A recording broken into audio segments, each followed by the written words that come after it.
Hi everybody, let's finish up chapter 22. We're going to wrap up section 22.3, which we didn't quite get to this, got the concept in the previous lecture.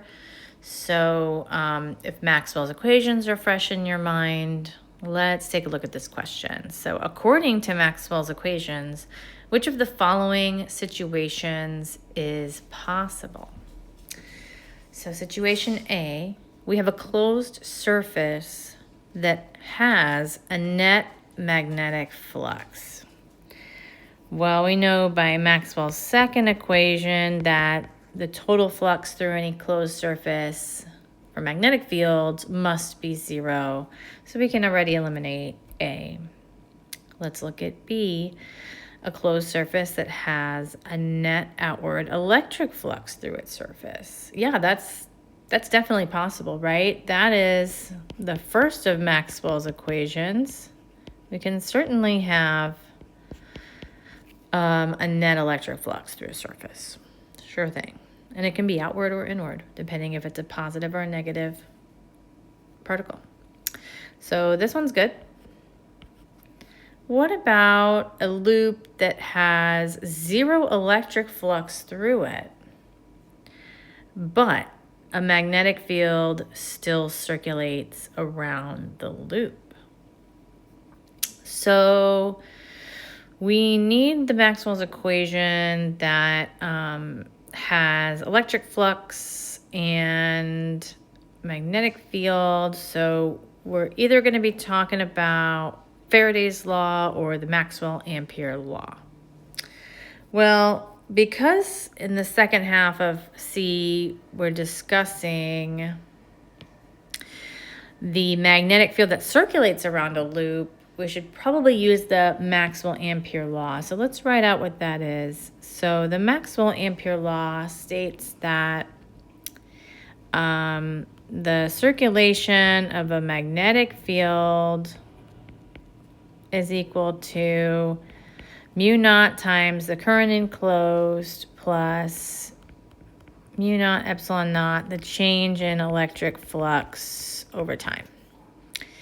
So let's now reread the question. Is it possible to have a loop that has zero electric flux through the interior and a magnetic field that circulates around the loop? Yes, it is, right? Because this aspect of the Maxwell-Ampere law can be zero, right?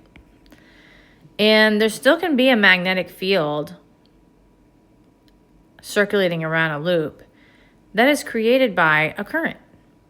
So certainly we can also have that situation occur. And since we kind of ran through all three of those, we see A is not possible, B and C are possible. The correct answer would be more than one, right? Both B and C are possible. So this is a great Got the Concept because it really tests your fundamental understanding of what those crazy Maxwell equations are actually telling you, right? So definitely take a look at this one again. It's a good one. So to wrap up our lesson about Maxwell's equations, right? They're the four basic equations of electromagnetism. And here's all the statements of what each equation tells you. I'll let you read through them, okay? There's a fourth one right there. All right, I'll let you read through them. I don't need to read them out to you. I already spent a lot of time talking about it in the previous lecture.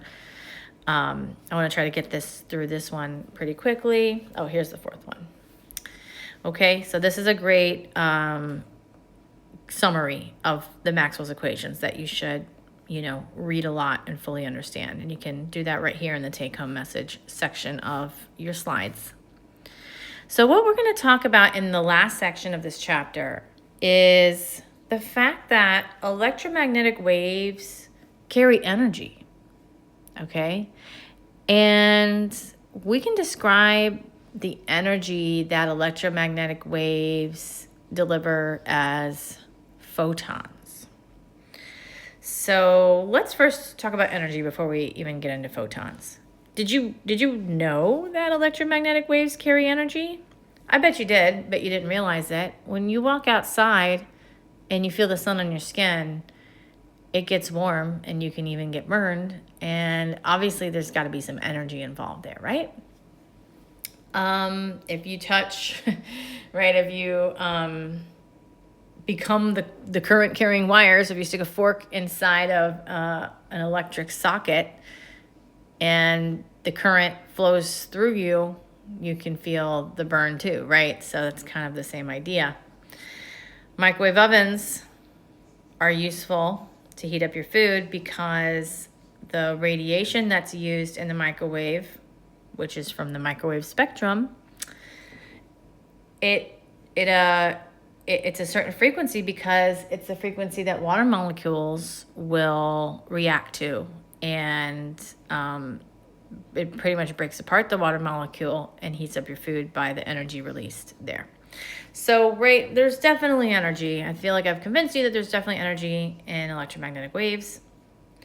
Laser beams, right? You can use lasers to cut skin. You can use lasers to cut metal, right? A laser is a concentrated beam of electromagnetic radiation. So obviously there's enough energy there to cut open some stuff. So the electromagnetic wave, where is the energy at? Okay. Well, the energy is stored in the electromagnetic fields. It's stored in the electric field and it's stored in the magnetic field. So let's kind of remind ourselves a little bit when we looked at the section about energy in capacitors. So the energy stored in an electric field is given by the 1/2 times epsilon naught times the amplitude of that electric field squared times the volume. And that's going to give us units of joules. Okay, so that's the energy stored in that amount of volume. But because we're talking about electromagnetic fields anywhere in space, right? And they're typically not bound by a volume. They're just moving through vacuum. It's better for us to instead talk about the energy per unit volume, which we call the energy density. And that's achieved by simply dividing by the volume on both sides. And we end up with the little lowercase u denoting the energy density from an electric field, which is simply the 1/2 epsilon naught magnitude of the E field squared, okay? Where the volume is kind of incorporated already in the energy density. So this is true for the energy density in between parallel plate capacitors, but it's true for anywhere that contains an E field, okay? A situation where there's any electric field present. What about magnetic fields?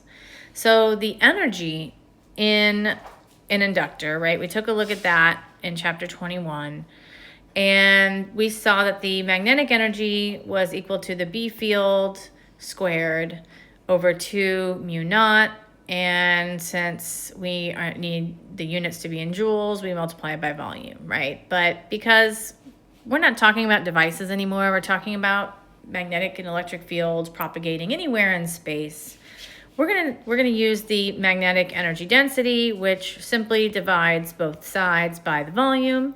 And so then we can get the magnetic energy density as little ub, which is simply the magnitude of the magnetic field squared divided by 2 mu naught. And this is true anywhere there is a magnetic field, not just inside of an inductor, okay? So these are just standard equations for the energy of any magnetic field or electric field. So what about the energy in a plane wave? Well, what we can do is we know the amplitude of the electric field and the amplitude of a magnetic field at any time or at any point in space is given by the sinusoidal functions. We can substitute those into the energy density. Okay, let's do that and see what happens.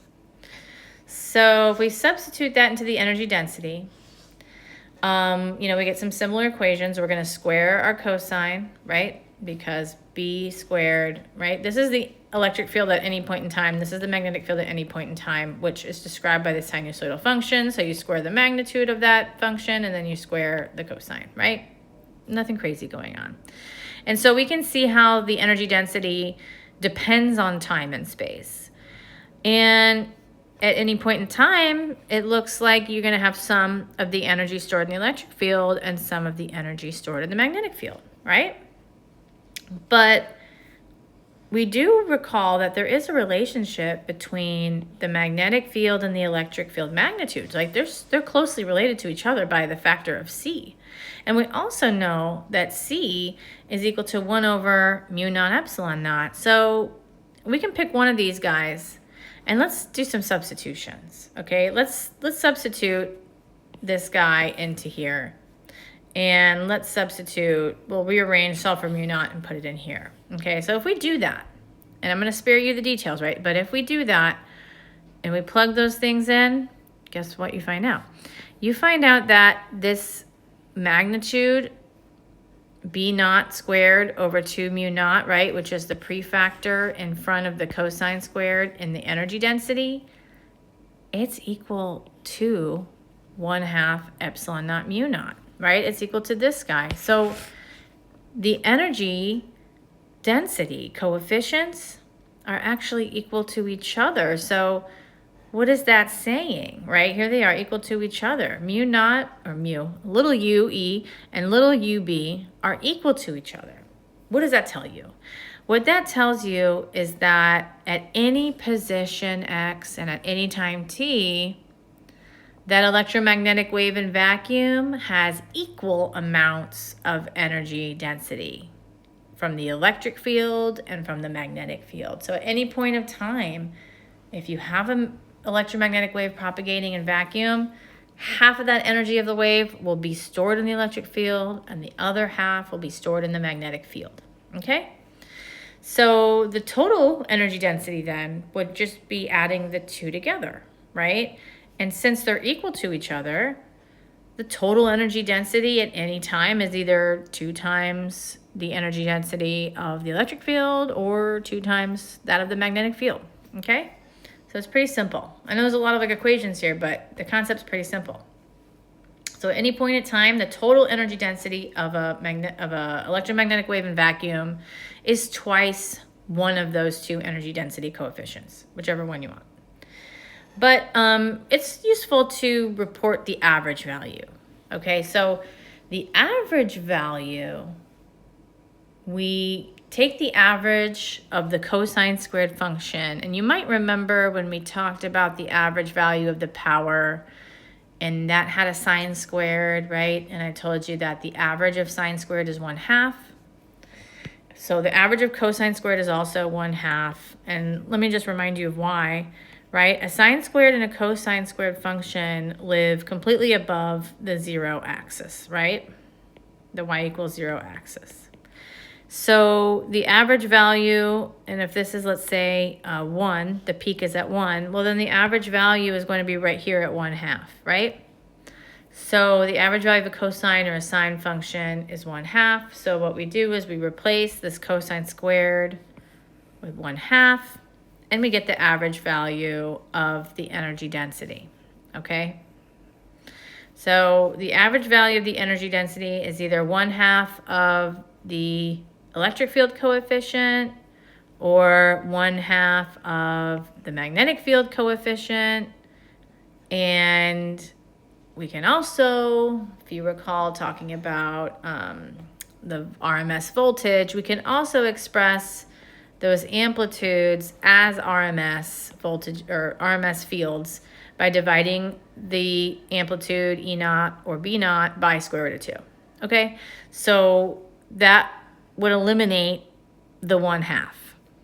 So it can get a little confusing, right? Because there's the 1/2 and then the 1/2 disappears and then it comes back. So make sure you get it straight, okay? That when you are reading a problem, that you are interpreting which electric field value to use, whether it's the RMS or the magnitude, and that you're using the right equation for that. And we're going to do an example. So before we get to that example, though, There's another way that we can express the energy of an electromagnetic plane wave, and that's through a quantity called the intensity. And you might remember intensity back when you learned about sound waves in Physics 1, right? The intensity is a power, well, an average power over an area, okay? Average power per unit area. That's an intensity. What's a power? Power is energy divided by time, okay? So we have a lot of units flying around, okay?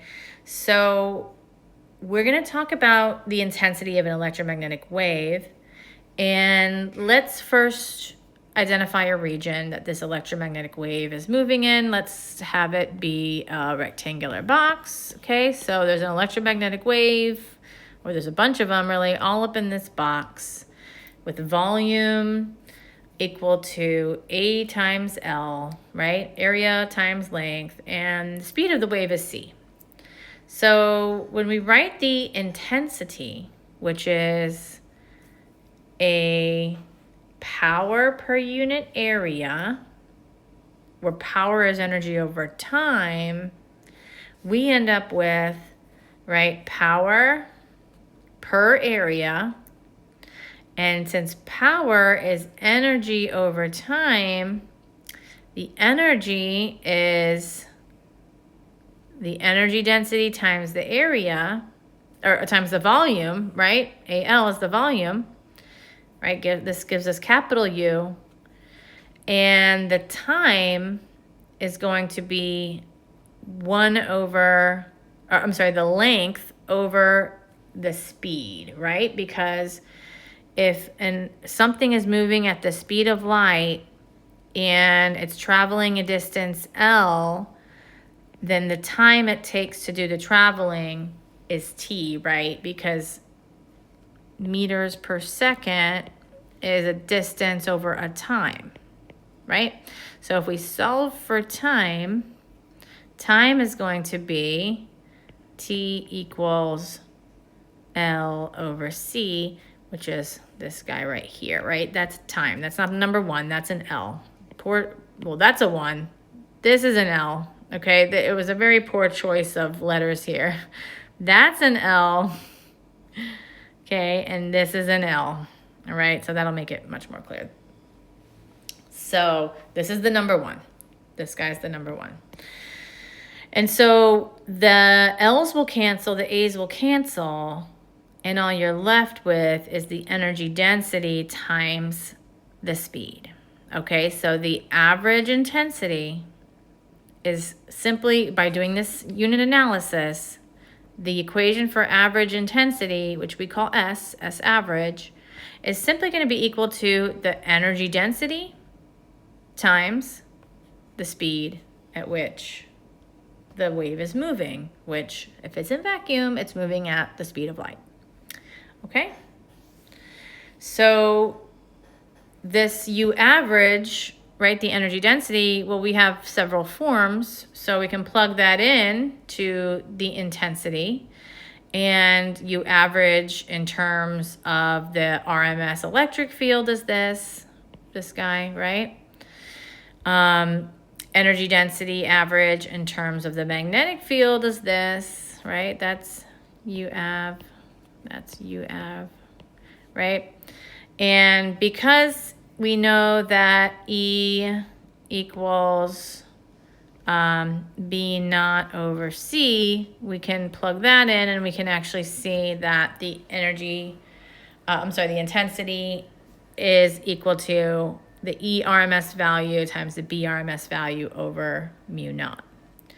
And you can set up a relationship not using the RMS values. You can certainly use well, let me just actually write this real quick, right? This equation is true for the RMS or the magnitude values, the E naught and the B naught, okay? And so is this, and so is S average. So you can write a set of equations here to find the intensity using the amplitudes of the magnetic and electric fields. You don't have to use the RMS amplitudes, okay? So the units of intensity are watts per meter squared, okay? And the intensity of sunlight is around 1,000 watts per meter squared that reaches the earth. That's a lot of watts, right? And that's pretty strong, but other electromagnetic waves, sunlight is mainly UV, right? And there's a lot of UV rays coming out of there. But the intensities of other electromagnetic waves are usually much smaller than that. So now let's do an example that uses all those equations that we just went over. So if we're talking about a radio wave again, and its frequency is 98.7 megahertz, and the electric field amplitude, right, that's E naught, is 6 times 10 to the minus 2 voltmeters. So let's write what F is. 98.7 times 10 to the 6 hertz. And then we found that the magnetic field amplitude was 2 times 10 to the minus 10. Let's calculate the RMS values of E and B, and then find the average energy density and the wave intensity, okay? So the RMS values, so ERMS is equal to E naught over square root of 2. So we're going to get 6 times 10 to the minus 2 voltmeters over square root of 2, which is going to give us 4.24 times 10 to the minus 2 voltmeters. The BRMS value, we're simply going to divide by square root of 2.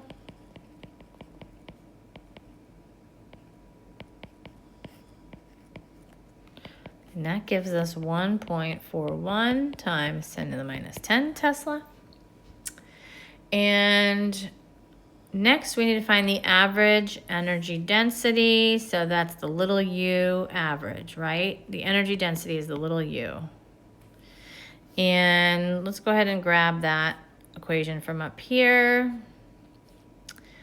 So remember, the average energy density is given in terms of the amplitude of E and B or the RMS value. So we can pick either one, right? We can pick this one or this one. So let's work with the permittivity of free space. So let's use this guy. Epsilon naught E RMS squared.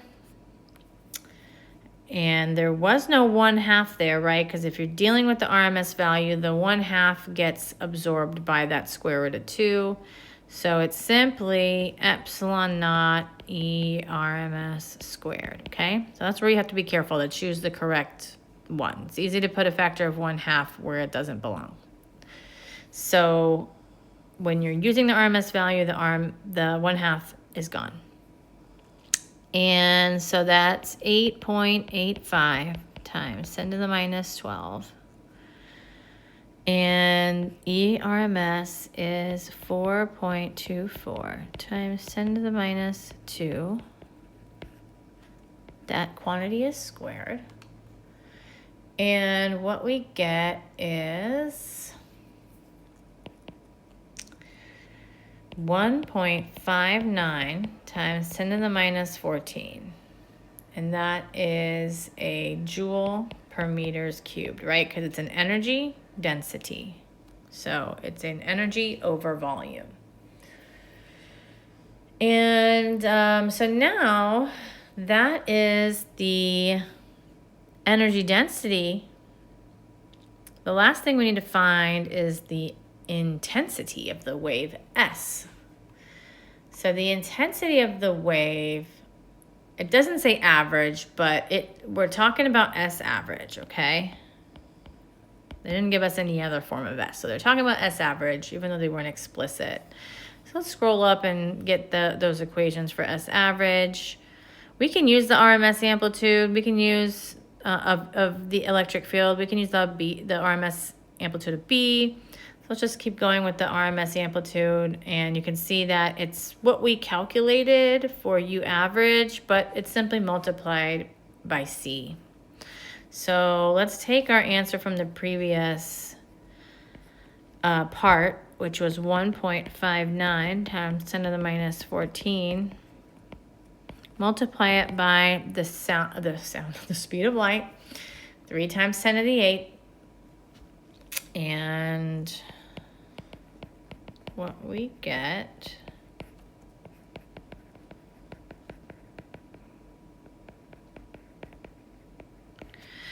is 4.78 times 10 to the minus 6 watts. So the units of S average was watts per meter squared. Okay. So not too bad. Just gotta be careful with what's given, right? Is amplitude given? Is RMS given? And in this case, you know, amplitude was given, but we converted it first to RMS just because the question led us there. But we didn't have to, right? We could find out all these things without finding the RMS. We could have simply used the electric field amplitude. So now let's talk about photons. What's a photon? You might have heard photon before. A photon is basically what we characterize as, it's kind of like a particle in a wave, and it's how we describe how energy is delivered from a wave to a place. So, but before we get to what a photon is, in equation 2225, which is the intensity equation, okay? In that intensity equation, we see that the electromagnetic wave intensity, it depends on the strength of the E field and the B field. And it does not depend on wave frequency, right? S average was C, you know, energy density, right? There was no frequency written down in that. But our everyday experience does suggest that frequency does play a role. For example, if we are, you know, we're sitting under incandescent light or LED light all day, right, to light up our rooms, and we don't feel any harm from that. But if we were to sit under an ultraviolet light, which has a different frequency, that ultraviolet light can harm us, right? The ultraviolet light could trigger a chemical reaction in the skin, right? It just basically disrupts the cell wall and burns your skin. But visible light doesn't do that. So we've developed products to block certain frequencies of light, and that's what sunblock does, right? Sunblock has titanium oxide and some other materials in it that physically block UV light. And so right there, that tells us that there is a frequency dependence on the amount of energy that a wave can deliver. Another example is X-rays, which have a even higher frequency than ultraviolet light. We use X-rays to image bones. So these X-rays penetrate our skin, and they don't necessarily harm it, right? Because maybe there isn't a chemical reaction or anything that goes on between the X-ray and the cells of our body, but they are able to go through our skin, and they, unlike visible light, right? Or else we would be seeing our eyes would be X-ray vision, right? If we could see through skin. Well, X-rays have a higher frequency, and they can actually go through our skin. So, and then you have gamma rays, which have an even higher frequency, and they are very, very harmful to our body. So basically what I'm telling you is there is some kind of frequency dependence going on. And so how do we explain that? Okay. So the way we explain that is by using a property. So a photon is it's not really real. It's kind of like we made it up to help explain this phenomenon. So photons, I want you to think about them as small packets of energy. And these small packets of energy, they have both a wave-like behavior and a particle-like behavior. So their particle-like behavior is in the sense that the energy a photon, quote, particle, unquote, delivers is given by a very simple form. The energy of a photon is this constant h, called Planck's constant, times the frequency of the wave. So Planck's constant, as you can see, is really small. It's 10 to the minus 34 joules per second, 6.626, okay, joules second. So it's a very small conversion factor. And so as the frequency gets bigger, you can see that the energy will get larger, right, of each individual photon. So ultraviolet light will cause damage to the skin or burn your skin, but visible light does not, because ultraviolet light has a higher frequency, okay? So certain molecules are sensitive to particular energy, discrete energies, okay, which are given by this equation, HF. So when I say that ultraviolet light will hurt you, but visible light does not, that doesn't mean that every wave with a frequency higher than visible light is going to harm your skin. Only certain values of energy will harm your skin. There's some values of energy that won't, right? So, what I'm saying is it's not a blanket description. Anything higher than this value is going to harm you, right? It's more complex than that. So, we express photons, right? Photons are energy packets, and they're given in terms of the units of joules. And if we were to use joules and put in frequency, we would be still dealing with really small numbers, like on the order of, 10 to the minus 19, 10 to the minus 20, right? And so it becomes convenient to express the energy of a photon in electron volts, which we brought up before, right? Because we were dealing with the energy of individual charges, and 1 eV is 10 to the minus 19 joules. So that changes our units to be much more manageable units. So, for example, the energy of red light is 1.66 EVs, right? Which is a much more manageable unit than 2.6 times 10 to the minus 19 joules. So let's talk more about, radiation, right? And the types that can harm us. So gamma rays, X-rays, high frequency ultraviolet, those have enough energy to dislodge an electron from an atom. And that's what makes those harmful to us, right? If we are moving electrons from the atoms that make up our cells, that can be very damaging. If we're moving electrons that orbit the atoms of our DNA, that could damage our DNA. And so any kind of radiation that has the ability to break apart molecules by removing electrons, we call that ionizing radiation. So ionizing radiation, can definitely harm our DNA, but before it even gets to our DNA, it's going to beat up the tissue around the DNA. It's going to harm the cells. And when our cells try to repair harmed, areas, it could lead to, maybe it's unable to repair it, right? Maybe it's so blown up that it can't get repaired, or maybe it tries to get repaired, but it repairs incorrectly, and then you have mutations, right?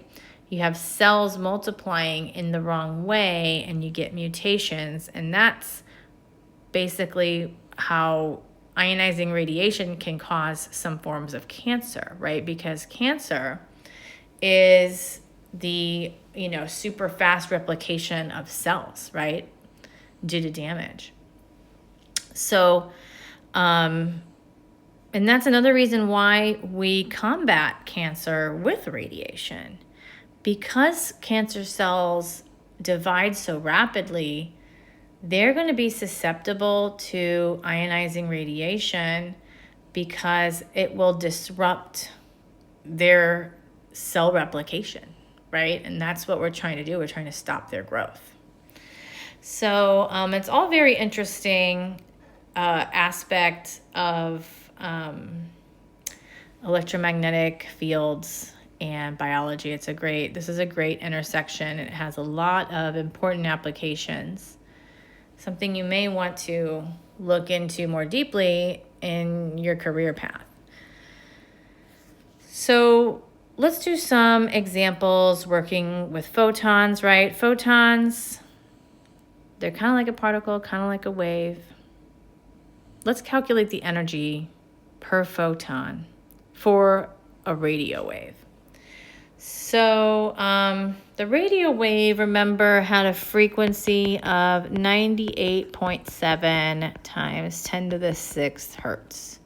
So the energy per photon would be HF, right? And H was Planck's constant, 6.626 times 10 to the minus 34 joule seconds. So the energy per photon would simply be HF, where F is in units of hertz, right? Frequency 1 over S, not the angular one. So we got 6.626 times 10 to the minus 34, 98.7 times 10 to the 6th hertz. Throw that guy in the calculator, and we get 6.54 times 10 to the minus 26 joules, right? Because hertz is 1 over second, and then the units of Planck's constant is joule seconds. So the seconds cancel, and we're just left with joules. Let me move this guy down here.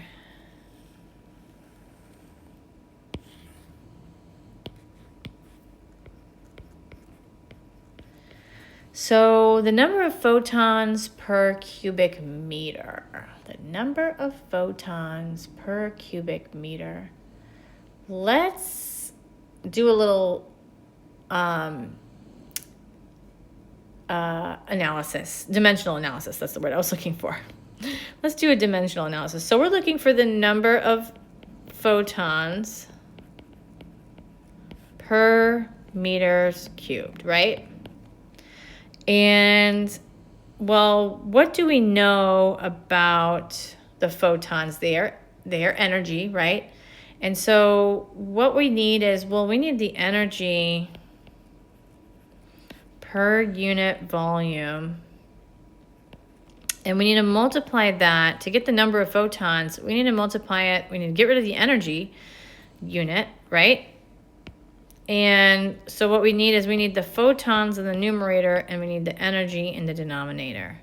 Photons per energy, okay? And what that gives us is photons per volume, right? Which is what we're looking for. So the energy per unit volume, that's the energy density, isn't it? The energy density of a radio wave. And that was a result from example 22.4. So we can kind of scroll back up there and grab that result. Energy per unit volume is the energy density, and that's this guy right here, 1.59 times 10 to the minus 14. So we can grab that result and plug that in for energy over volume.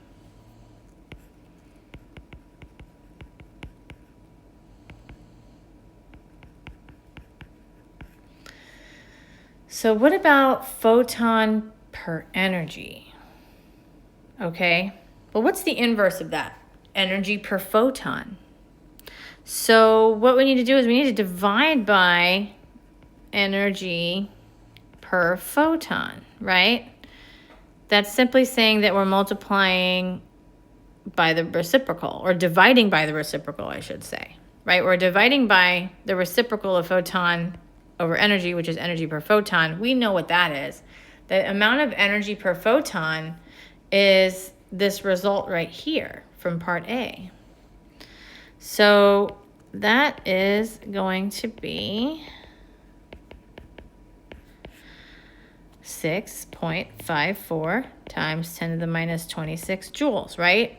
And so what we're left with is the number of photons creating that energy per unit volume divided by the energy per photon. That gives us how many photons are creating that much energy. And so let's plug that bad boy into the calculator, right? We're going to get a huge number because we're going to get negative 14 minus a negative 26. So that should be 10 to the 11-ish. So if we plug that in the calculator, what we get is 2.43 times 10 to the 11 photons every meter cubed. And, oh, look, there we go. Forgot my meter cube there. So, right, so that's an enormous amount of photons for every cubic meter to provide that much energy. So that's about 243 billion. 243 billion photons. So for part C, we'll do another kind of energy analysis. What's the number of photons per second that strike an antenna? And the antenna's area is 10 centimeters squared, okay? So remember intensity, right? Intensity involved area, didn't it? Intensity is an energy per unit time per unit area. So what we're looking for is the number of photons per second, right? So we're looking kind of like for this. And so if we want to end up with energy over time, right, number of photons per second, we should take S average and multiply it by an area, right, to get rid of that, right, to leave us left with energy per unit time. So the average intensity was something we got from the previous example, right? The average intensity of a radio wave. That was this value right here, 4.78 times 10 to the minus 6. So let's take that result, insert it for average intensity.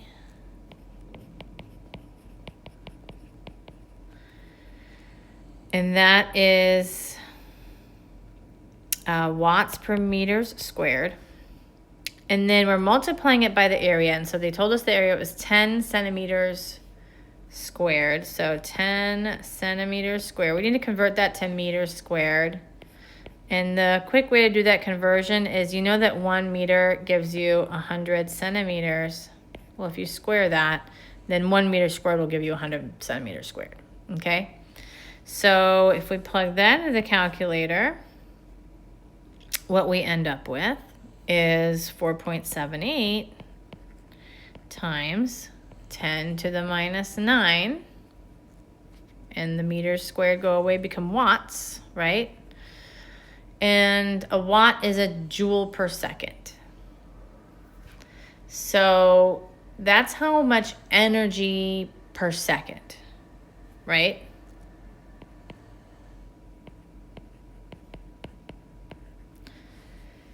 If we know how much energy per second is striking the antenna, we can figure out the number of photons that give us that much energy every second, right? We know from part A that 6.54 times 10 to the minus 26 joules per photon. So if we take this value and divide it by the number of joules per photon, the joules will cancel and the photon will go upstairs and we'll be left with photons per second, which is what we want. So let's go ahead and do that.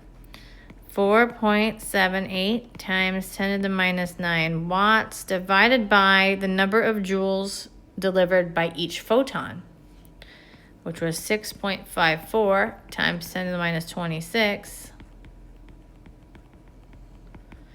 And that will leave us with a lot of photons.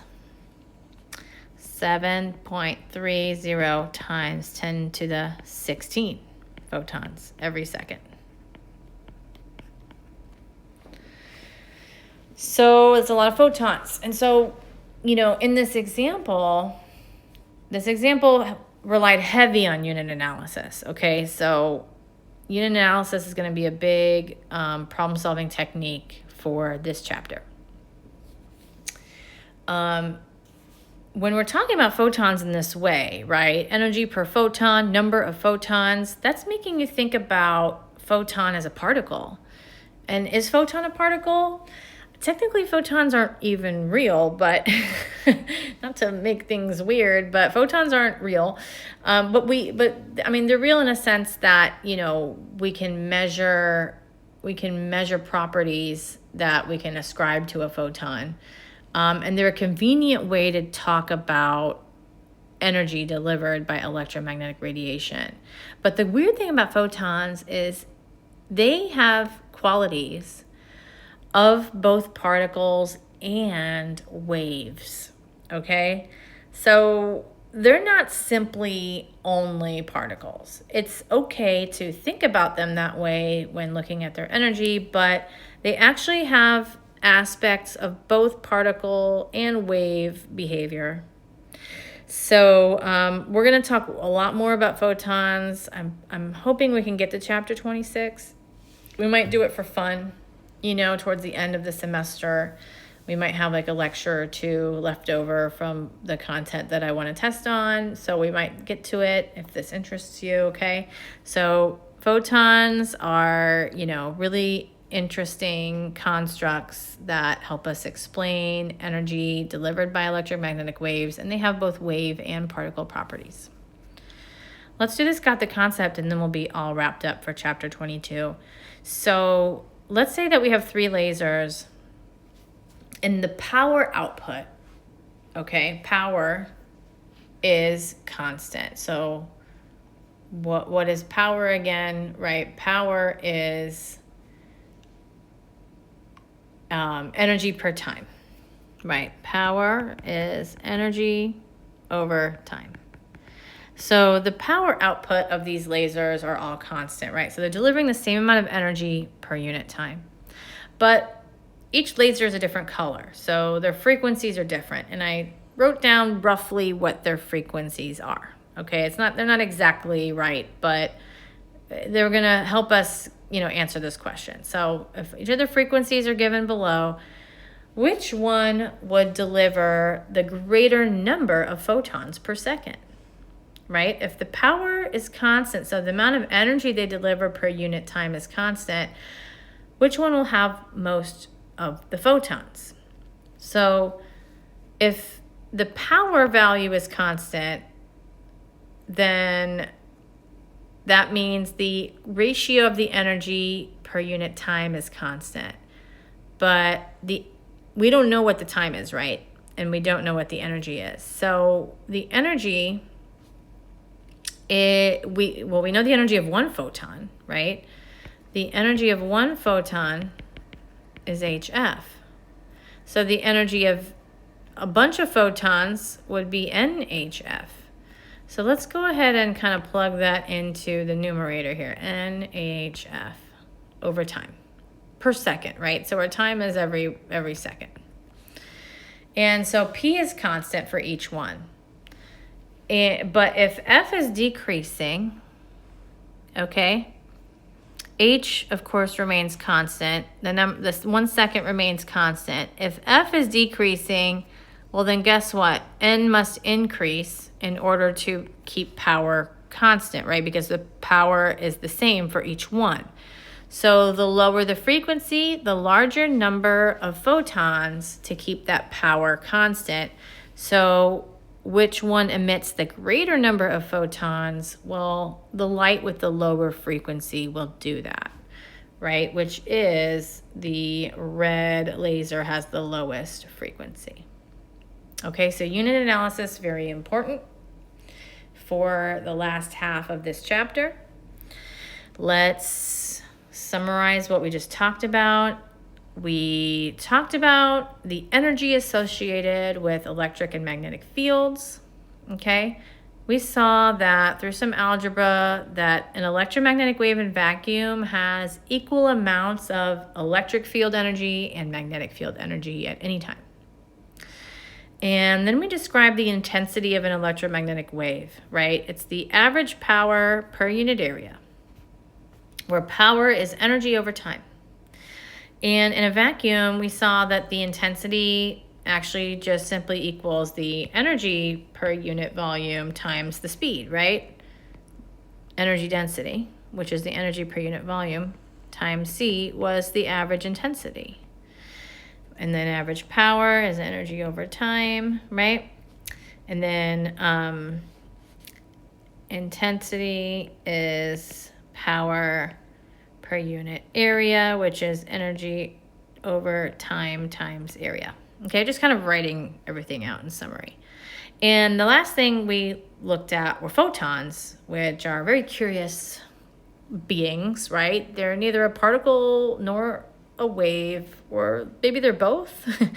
And the energy we saw of a single photon was E equals hf, where h is Planck's constant and f is the frequency of the wave. So the higher the frequency, the more energy per photon is delivered in the wave. Okay? So let me know if you have any questions about anything in this chapter, and I hope you have a wonderful day.